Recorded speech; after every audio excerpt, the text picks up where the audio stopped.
Dans l'atelier de la Cité, on compte une dizaine de nationalités. Parmi ces 20 étudiants, certains sont designers, d'autres déjà versés dans l'art tissé, mais tous découvrent le geste d'Aubusson et le pays de la Basse-Lys. J'adore la campagne creusoise. L'air y est bien plus pur qu'à Paris.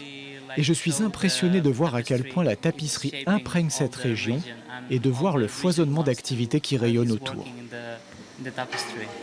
Un mélange de personnalités, de styles et de parcours qui se rencontrent et fusionnent pour une dizaine de jours. Et c'est bien l'objectif de cette première Summer School initiée par la Fondation Michelangelo. Très souvent, un apprenti en métier d'art se focalise sur son métier et a peu l'opportunité de regarder ce qui se fait ailleurs pour nourrir sa création et sa technique. Et avec ce programme de Summer School, c'est ce qu'on essaye de faire.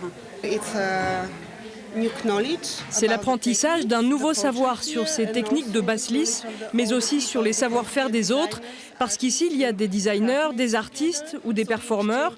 On échange nos expériences et nos visions, c'est très riche. Au cœur de leur programme, l'exposition estivale de la Cité qui retrace les 4 premières biennales de tapisserie de Lausanne, dont Jean Lursa fut l'instigateur.